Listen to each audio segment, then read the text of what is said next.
Kog'Maw were left open at the time, but the big story here will be, do we see Galio left open? As Galio's been revealed, it didn't win, but it's certainly very good at shutting down the Zoe. So where Galio and Zoe fall in this draft will be fun to track. It didn't win, but should it have? It's kind of the way you have to phrase that.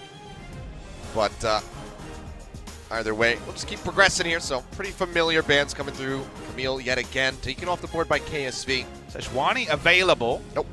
But will be banned away, even though it's Haru and not Ambition. Feels like they share a lot of champion pool at this point. I like the fact that they're sharing ideas. We still don't really know what it means for shot calling. They were very well defensively set up with KSV, but... Okay, well, no Zoe shenanigans. Will be banned away here in game number 3. See how KSV approached the first pick. Seen some different first picks so far in this series, different approaches. The Gangplank was preyed upon in game 1, and Gangplank did lose game 2 as well. So, interesting to see that Gangplank has been on the losing side both times. And the Rise yet again, just taking that one away from Crown. Don't want him on his maximum comfort, so we're actually going to go back to the Azir, something that was very passive for him in game number 1. We didn't really see, I believe, any aggressive Emperor's Divides whatsoever, just the defensive ones thrown out. The mid-jungle duo held him down, Nidalee and Zoe, and there's no ability to recreate probably that level of pressure. Would take, say, LeBlanc Nidalee or something like that. What's available here? Speaking of what's available, bucking the trend of the recent meta, the hyper carries are available, so will be the Kalista taken for Kramer this time out. Was banned away from him in the previous game. Braum, very, very high priority as well. Could just be Kalista Braum in the first round if they want it, but the Kha'Zix taken away, so another respect ban from Haru at least being considered. All right, so yeah, go ahead, lock that one up for Spirit yet again. Did have some shining moments with the Kha'Zix. Why not Varus Braum, Achilles? Does seem, very, very possible here. It does typically work. It was a bit uncharacteristic of Ruler, in game 2, getting caught by himself in the mid lane. And just getting popped a couple times, not really having that fancy footwork that we know him for with the Varus. But seems like they want to just go back to this supreme comfort. See whether or not it's going to be the Braum. Taking a long time. Might just draft a jungler here as well. Allow the supports to be banned out in the second round. They will. So Haru's famous Rengar is going to be taken. Really made such an impression debuting for Samsung in the spring season of 2017. Lots of aggressive counter jungling, playing with his mid laner. Kind of saw this very weird duality, Achilles, where when Haru played, Crown looked like a god, and when Ambition played, Cuvée looked like a god. That was kind of the trade that was happening, depending on how the playstyles and the laners interacted. Crown definitely did struggle with Ambition in the roster when it came to having a big impact in games, and this time we will see him back on the Azir, but with a different jungler, a different champion. It is the Rengar again on the blue side for KSV. Because it's Haru, you hold it in higher esteem. GP off the board. Not going to be seeing him 3 games in a row.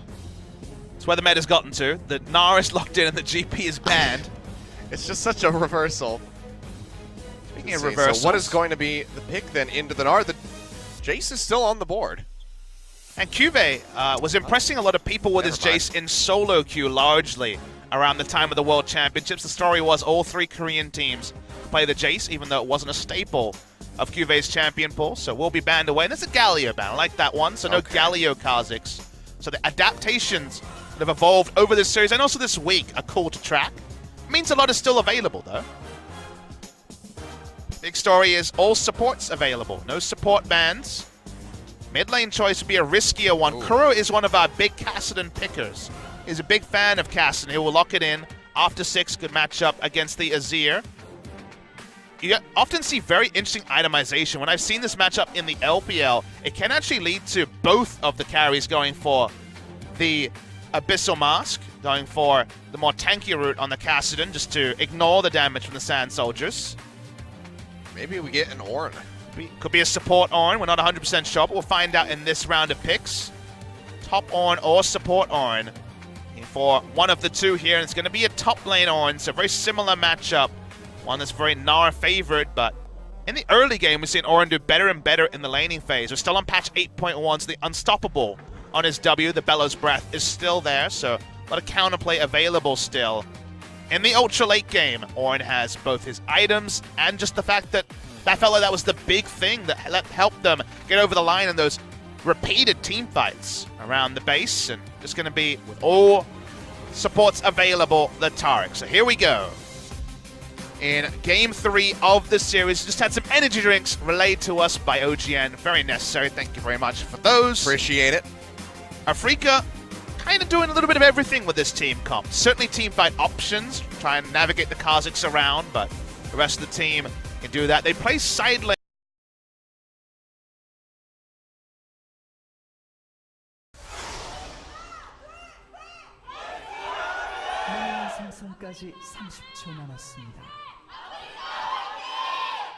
Fans still sticking with us all the way through to the very end. We're definitely not a bitter end for one half of this audience. We're definitely not full, but we have 250 odd fans here, all celebrating, excited for what is another crazy game. I think we're going to have to ask Riot Games to start a bus service for these players, for the fans as well. When it comes to these late nights, public transportation ends around midnight Korean Standard Time, so these guys are all going to have to find a way to make their ways home, but we will know the victor of what was supposed to be and what still is a top-of-the-table clash between Afreeca and KSV.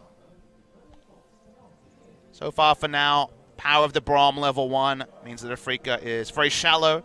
You would really love deep vision when you have a Kassadin just to spot out the early laning, the early jungling phase and the early pathing of Haru, and just making Haru predictable on a champion that he looked a level above his opposition a year ago.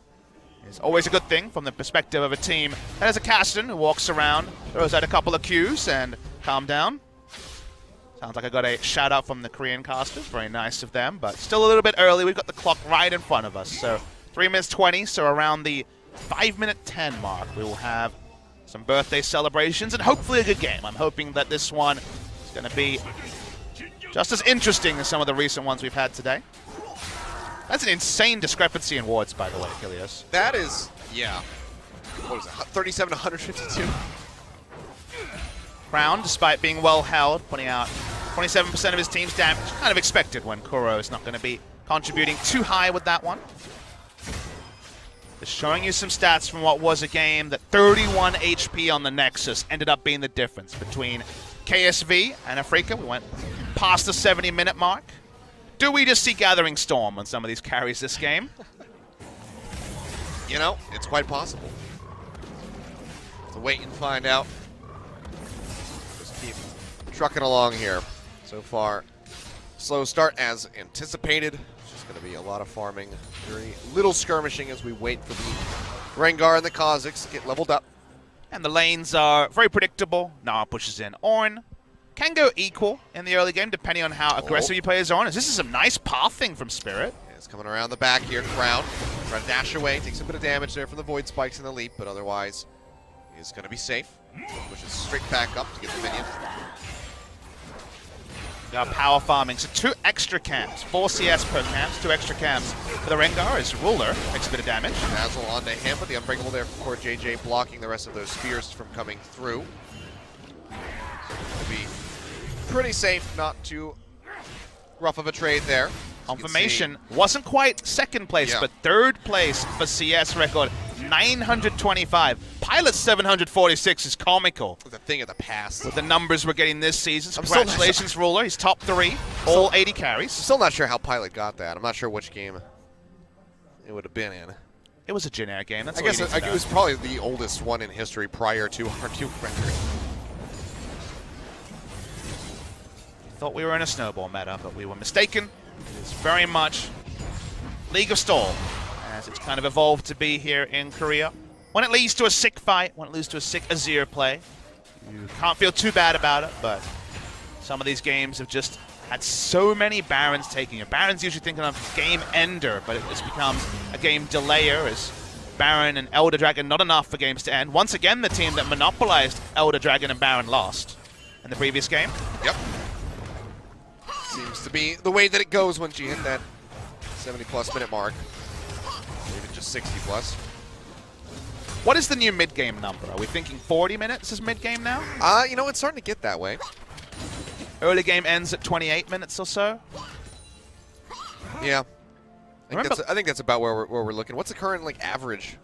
I mean, it's probably up to about 45 now. Yeah. So it's pretty significant.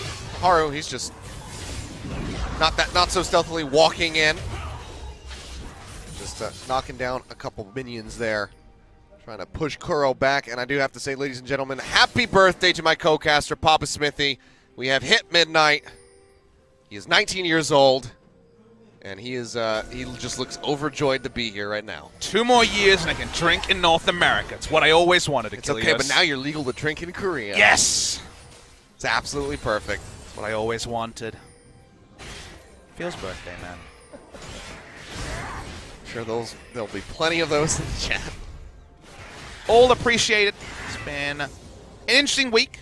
After this game, we'll be halfway through LCK Week 2. Giving you your bonus LCK games, 6 games this week. After the match day from Sunday was moved to tomorrow. So more birthday League of Legends for me. I'm just so lucky. I really thought that pop-up was going to say happy birthday, Papa Smithy. Birthday percentage rate, 100%. I mean, Kuro win rate on the Cassidy been working. That's a big sample size, too. 72% over 18 games. Not too bad. Level lead over Crown. With teleport, I assume that means he got through the minion wave faster, but anytime a Cassidy gets through laning phase, pretty equal. In fact, up in CS, it's pretty happy times for Afreeca Freecs.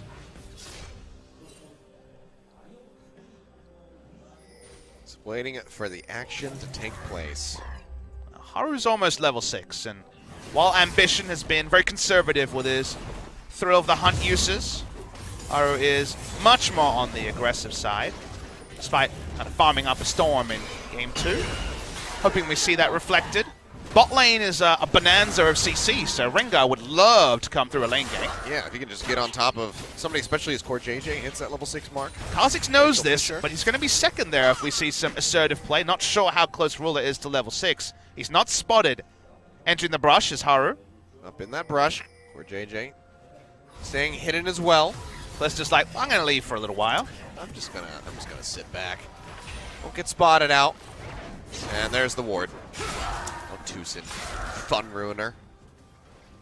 There was a Krug camp for him to clear. Maybe he could have justified waiting enough time to look for the lane gank with the Chain of Corruption, but not to be. So the first obvious path to bot lane is thwarted, but I'm sure Haru will make a return visit before too long. For now, just going to go ahead and get the red buff, so we'll see if he utilizes this aggressively at all. Expect bot lane to be hitting 6 very shortly here. Already hit by Afreeca, Yeah, so there we go. Just happened. They're hit by Ruler and Core JJ. All right, let's go, Haru. Zip your way down there. Nope. Go on top side, securing the blue for the mid laner. It's competitive play. No fun allowed.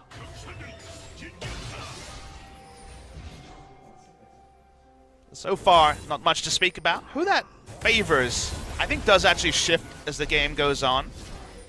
When it comes to the mid game, Afreeca Freecs have a lot going for them. 2-item Callista, Cassidy and his ability to pop over walls and assassinate.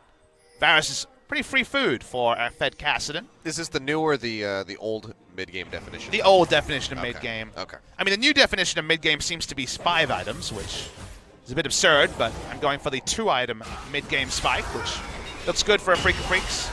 Ultra late game, it's incredible CC and Azir Varus, so you kind of have to love what KSV is doing there. Again on paper, and the papers have been apparently illegible or written in a language I don't understand because they've been very irrelevant so far this season. Hieroglyphics, perhaps.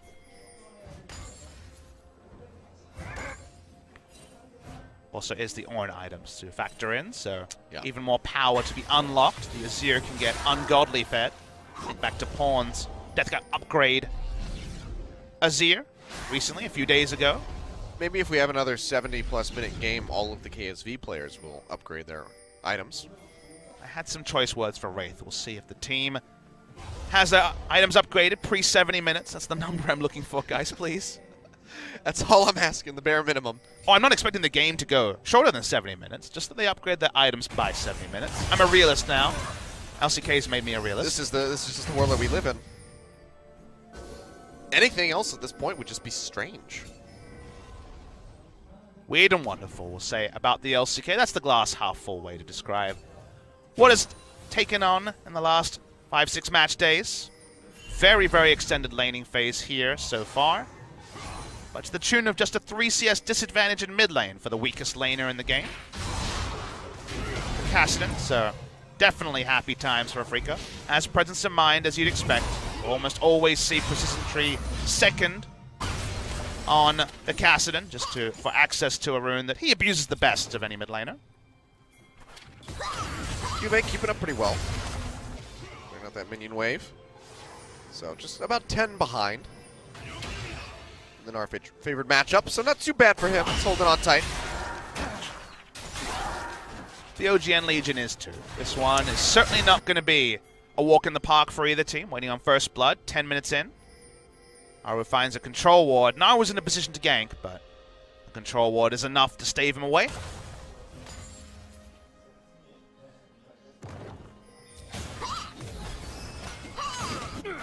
So what do you want for your birthday? I want 2 best of 3s from the Gangnam Stadium. You know what? I'm getting it. How many games would you like? 6. 6? Another 6? Okay. That does make going out for your birthday after 6 games a bit more complicated, but... It's true. I work the next day day as as well. If that's what you want, then that's what you'll get. Well, I can't really celebrate too hard. There is also a further 6 games coming Saturday and Sunday. There you go. Fortunately, this is the only week that you have 6 days in a row. For now. For now. It could change. You got to be ready to pivot, as I have been with casting these insanely long days. Product of the meta and also the natural tendencies of the Korean players to min-max around safety rather than min-maxing around styling. Oh, Kramer got a Ginsu's Rage Blade as Kalista. That is definitely a sign that we're playing forever laning. Rageblade Rush was only a thing at Worlds because you got so much value out of the Ardent Sensor. Ardent Sensor on Tarek's still a possibility, probably going to be a bit later. Certainly not as powerful as it once was. This is ability to, once you hit the 6 stacks, actually get 2 Ren stacks per every other auto is very, very powerful, but it's such a big dip in power, and you don't even have the Bay the Ruin King to try to all-in and lane.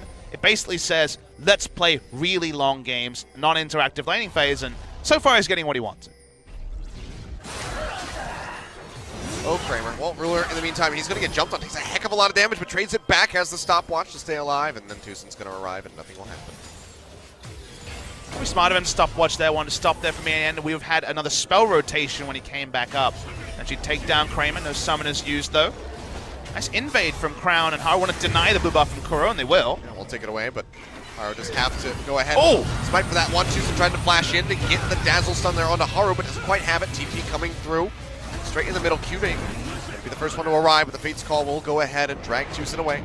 He's gonna be safe, and no one will die. Strange to see QV actually complete his teleport against a Kalista. Always going to be an out button for Tarek, who's the only person that was pushed up. They'll turn this into a Drake. They will not lose a turret for it. It seemed like a pretty routine cancel on the side of KSV. Maybe just showing how high a priority they place on the Mountain Drake. Well, they are able to take that one away at least, so. Pick that up, but Afreeca's still going to be having the gold lead here for the moment. Even then, it's just up by about 700. Nothing too significant there. Still waiting on that first brick gold to join us, go over to one of these teams. But at least we have an Infernal Drake to look forward to next, so maybe that will help accelerate the pace of this game. Does mean it's much less likely to be left open than other Drakes, so I also share your optimism on that one, Achilleos. I also note that the new standard build for these Nars has been moving away from the Iceborne Gauntlet, which has long been a favorite in solo queue and in many competitive games, for lane control on the Ornn. Because you're in the Gnar matchup, you don't think you're ever going to get the shove in, so also look at your team and you're like, well, Frozen Heart against Gnar, who's been going heavily AD and attack speed in this game, this series, I should say. Kalista and the armor against Kha'Zix is very valuable. So they're basically saying, want to be able to play team fights. He's the only person that can build it. Okay. Oh, wow. He's just going to get popped. Kramer going low. Almost gets taken down. One more hit. Might have been able to finish him off. Now we'll see another TP coming through here from Kuro. He joins into the bot lane. They got 2 summoners out of Kramer. Oh, in the meantime, Haru finding Spirit in the jungle. Spirit's finding him. Haru's going low. It's the blast cone over to the side. And yet again, taking so much damage, but nobody dying. No one falling, but it's oh so close. You see how weak Kramer is without lifesteal. He doesn't have fleet footwork either. Very disrespectful to go Ginsu Rageblade and no fleet footwork against a Varus, one of the strongest laners in the game. You understand why, because of how passive the OS series has been. But, you know, the information is there for the enemy to see. They can put 2 and 2 together and see that you have very little 2v2 skirmishing power. Just adapt the playstyle. Exactly, and they're adapting their playstyle. Like to see this from Ruler on the Ultra Comfort. He may have used a stopwatch, getting some lane control, but not to the tune of a CS advantage. That's kind of the problem here. If they can break the turret, maybe that matters. As I see a zoom out. Spot lane Fiesta party time. Spiro joining into the bottom side. JJ trying to block what he can, but Ruler is going to get focused down, and that's going to be first blood going over to Kuro there with the Kassadin. Trying to turn something around. His crown arrives. Spirit is chunked out, and Haru, he is on the hunt, jumps in on top of Kramer and absolutely destroys him. Has a stopwatch, stays alive. You see that Cosmic Radiance come down, but Spirit has to flash away. They're still pursuing it. One more hit to pop it, and that's going to be it. He's actually just going to go ahead and basically bleed out as Haru comes up with the triple kill. He will get taken down in the end by Kuro. But all of a sudden, the action just explodes forth onto the rift down in that bottom lane. Haru and KSV know their limits so well. Look at the tragedy at the start when they had the Varus and the Braum. Turret died without skills up, but what a turn coming through. Rengar out of nowhere with 3 kills is insane. We're going to see the replay here. I mean, Varus is just deleted. Nothing that could be said about that. If you go Rageblade and get ganks, it's fine, obviously. Rengar comes in, so does Crown, and you think, how's this gonna go? So much burst, and the stopwatch starts things off. Then they get the first concussive blow stack. They have the rush to juke around. 2nd kill, 3rd kill. Haru does die in response, but a triple kill is massive, and you can see Ruler, he's hyped. He is popping off in the booth right there. That is the energy that KSV really needs to feed off of. Keep themselves awake and focused in this game. And this is the Rengar that's on the enemy team in solo queue. Going to very soon be most likely Duskblade and Warrior, or just the extra chasing power. Hello, Brown's going to be finding Spirit, uses the Emperor's Divide. We'll just dash his way out of there. This is what we thought the meta would be. Lots of damage, high amounts of burst on lots of different champions, and skirmishes. Definitely not been the tournament meta in Korea, but a little bit of a sampling does reinvigorate us on a late night here in Korea. Yeah, that's bot lane. Just like that. I'm awake. Good, we needed you, Achilles. I can see everything now. I mean, you were wearing your glasses the entire time. Yeah, I probably should update my prescription, actually. My eyes have been not so great as of late, but that's going to be too sick getting chunked out. No real kill threat there coming through, but just want to get turret HP down. Force Taric out of lane. No tier on the Taric to permanently have full mana. And Flash Exhaust, Cosmic Radiance coming back up as well. So guess who's coming? He was pretty good, but here we go. Call of the Forge God coming through. QV looking for the pop, but just going to be a little side hop there from Keen. Keeps himself nice and safe. Haru still trying to chase his way in there. Gets the leap. Keen flashes away. Very well timed by him as he tries to turn this around with Spirit on the flank. Get a little bit of damage in, but outside of that, Haru going to be perfectly fine. He gets a flash out of it, so still successful use of the ultimate. Kuro and Crown. Coming in here, Emperor's Divide coming back up. Kuro jumping over the side with a Rift Walk. Crown low on mana, will go ahead and just kite back. Not as much flexibility short of level 16 to get the Rift Walk going further. Not enough CDR on the ability, so even though he's able to reposition out of the Sand Soldiers, didn't have multiple burst rotations to actually kill Crown, whose heal was down during that. Confirmation it was Duskblade first, not the Yomus from Haru. For as much burst as he can get. Well, first turret was already picked up by KSV, but Afreeca needs to match the count. Taking down that top tier 1 turret. Now we'll have to see how the teams are going to play around this Infernal Drake as it spawns here in 3 seconds. So far, just a little bit of vision in the river for the Afreeca Freecs. KSV lacking a bit, but Core JJ is looking to change that. Item-wise, pretty comparable. It's not Play the Ruin King Hurricane, so Kramer is not necessarily going to be an AoE threat. KSV just start onto it. They picked up the first Drake of the game. They power down the second one. No contest. Will be an Ocean, the third of the game. The first two, high value for KSV. Yeah. Very nice start. Kramer going over, picks up the red buff to help give him a little bit more kiteability. First game in a while, we won't see the Rift Herald attempted. There was so little action in the first 16 minutes. There wasn't, counterplays to be happening for the team that was losing on the bot side. Ward control for now is there for KSV around the area. It's pretty equal though, and Spirit will start to clear. Spirit this time no Moby boots, and while he's not as fast as the Rengar to his items, he's doing decently despite not getting any kills himself. Wonder if the quest will be on this time, Helios. See, Horror right now waiting in the brush. Keen's just going to go ahead and peel back. Going to push forward. Yes, he does. Transforms back. It looks like he saw him coming, so Keen will just go ahead and peel off. Haru's been weirdly this second top laner in this series. The Jax was ungodly fed and a damage threat after going Trinity Force early and being allowed to hit 6 items, and now so accelerated on the Rengar that he can pretty much 1v1, at least blow a flash, sometimes just get a kill on anyone on the Rift.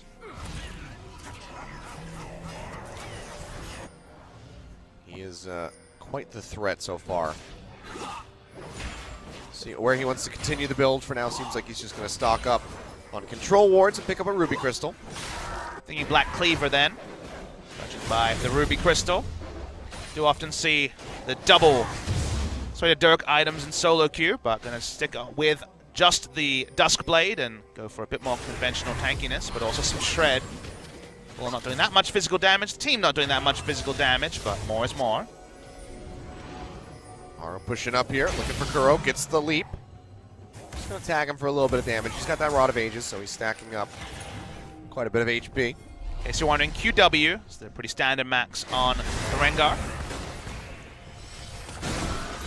So far, control-wise, this is getting more and more towards a KSV game after an Afreeca series. Really solid siege coming through here. They're just going to get the lockup in on a Kramer. He goes down to half HP as the Cosmic Radiance comes down. We'll keep him alive, but that still allows for KSV to go ahead and finish off the turret. So 2-1 in that regard. They're playing with vision in a more traditional KSV style. When you ask me what a KSV game looks like, take a deep breath. There we go. It's going to be the pop up there on Keen. He does not have the flash. They will draw out a TP away from Kuro. Needs to relieve the pressure. Rengar will just cancel that all-in attempt, but playing around vision, pushing up vision, playing where they're strong is what KSV are known for. They haven't really had a chance to do that for 2 games, but this game, the early game's been a lot more clean for them. While we've seen 2 games from the Afreeca playbook, almost a 2-0, so nail-bitingly close. 31 Nexus HP away from an Afreeca 2-0 that would have been well-deserved with how well they've played this series. This is the first time this series where it's KSV we get to follow their own playbook. Yep. Kuro going in for a bit of a trade. Haru is waiting in the wings, as is Core JJ. So, going to be that third and final outer turret going down in favor of KSV, finally stretching a 1,500 gold lead. Still not very significant for already 23.5 minutes into this game. And 18 minutes into your birthday. It's been an interesting one for the third game here. 23 minutes in. It's a KSV lead, which is, again, a new thing for us to really judge. It does also tell us if KSV can close out this game, that attacking the early game of KSV, no surprise, is one of the ways to halt their march, which so far has been so impressive. Spirit well held 2 games in a row. His Nidalee Zoe duo in game 1 was the very significant reason that Afreeca Freecs were able to win that particular game. It's largely the Galio and their ability to rotate in game 2 that got them the big lead there, whereas the Kha'Zix wasn't able to mop up any kills. Now his opposing number is very accelerated. A phage up on the Kha'Zix is Haru. It's in solo queue. Nightmares are made of. It's Haru right now. Oh, beautiful chain of corruption over the wall to the back of the pit. by Ruler to lock him down. Spirit will go ahead, Flash jumps away, and actually looks like he'll make it out with his life. But man, Ruler, what a play that was. Unfortunately, the rest of the team just couldn't pick it up. But when you don't finish the kill, yo, Flash is down on your 80 card, you lose the bot lane outer turret. With a kill there, maybe you can turn on to Baron. That plan is abandoned. They give up a lot and don't even get the single kill for it. And if they got the single kill, I'm not 100% sure it was worth the kill, Yos. Still would have looked damn cool, but now Crown in a spot up bother here, throws out the Sand Soldiers, but Crow just hops around to the other side, but Crown is still trying to trade this one back. Haru zips his way over. Now Keen out in no man's land, completely surrounded by the members of KSV, will get popped. Haru puts another kill on the board, all 4 in his pocket. It's just the Gnar, it's not the Kha'Zix. The Smite's still available, but this is still going to allow KSV to push in and get a lot of vision around Baron. Yeah, first true rookie move of Keen in the entire series. Only played half a split for every 8 winners. Comes in with a lot of hype, justified some great performances so far on Afreeca, but the teleport should have been cancelled. It wasn't. Pretty significant cost in terms of map control. It's where KSV has been working to control. Vision is in the face of Tucson. They're turning on to the Baron. They're starting it. They're going to start this one up. The Varus and the Azir both They have a really fast Baron. Absolute ton of damage here. Have the confirm there from the Kalista, but they are able to get the Baron in the end. Call the Forge God just to dissuade anybody else from coming through. So KSV, for the first time in the driver's seat in the early game. Now, moving forward, it's still just 3,000 gold at 26 minutes. This still could turn around, but with this Baron buff, they likely can move in and start taking those additional turrets.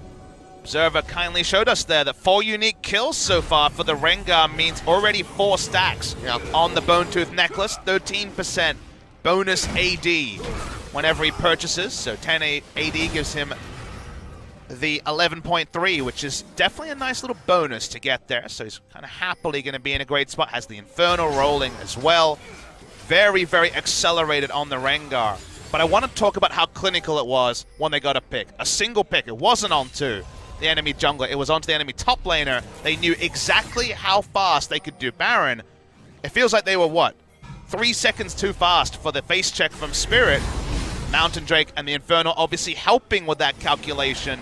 Spirit can't get there. The Baron is in with Azir, with Varus. They're going to try and get the maximum. We haven't seen a Baron buff break the base first up this entire night. We're going to see it here. Well, it's going to happen right now. Kuro and Spirit are trying to trade something back. They get the tier 2 in the top lane, but they're going to be losing an inhibitor for this. This is a complete trade down here by Afreeca, but it just seems like they've kind of realized, or they think that they have no way of defending this otherwise. What exactly do Kha'Zix and Kassadin provide in the scenario against Varus Azir? Nothing. They can't all in. They're too far behind in gold. It feels terrible to give up what they've given up, but unfortunately the call from Afreeca was, we're going to lose stuff anyway. They get an inhibitor turret. They'll actually get an inhibitor. By the well, recalls are coming through. They do have the Baron buff, so it'll speed them up, but a few people getting interrupted. Nice knock up there on his Spirit. His Ruler will arrive, but nice it out with Kuro. flash. Yeah, really good. 1 for 2 inhibitors is more than Afreeca could have expected. So that actually ends up being decent for them. People will point and laugh, but you have to consider the composition. Baron buff is the worst nightmare of the Afreeca Freecs draft. They don't have Blade of the Ruin King, the Rage Blade, and also the Hurricane can't match Blade of the Ruin King when it comes to wave clear. So this ends up being a very decent trade for Afreeca in a lose-lose situation. Stuck around longer than I thought. I thought KSV maybe would go back after seeing the turret break, but wanted to go for the second inhibitor and then lost one themselves. So very nicely done by Afreeca, as you say. And really nice quick thinking from Kuro as well, flashing away from the Chain of Corruption. If he had died there, still would have been decent, but it's even better when he lives. Wouldn't have been completely terrible, but we'll see here as this final inner turret going to get pushed down. Not a whole lot that Afreeca can do still. This is the most insane Baron buff power play. We've seen Baron buff, the first Baron buff, not even be able to break an inner turret. They've taken 2 damn inhibitors. And they're looking for a third one. Call the Forge God coming through, looking for the pop-up there. Finds 2. One on the Keen, one on the Kramer. Keen getting ready to transform. They're going to go push forward. With the Cosmic Radiance thrown down, Emperor's Divide shoving them back. Kuro up in the front, has to jump back, but he is actually going to get picked off as Ruler finds the first kill of the fight. Another one coming through as he finishes off Keen. Can he get more? Instead, likely just going to be focusing down this last inhibitor, Kramer. 2 hits from dead. Just limps his way back into the foul, and And in completely different fashion here into Game 3, 29.5 minutes on the clock. KSV will finish out this series. We had a 70-minute long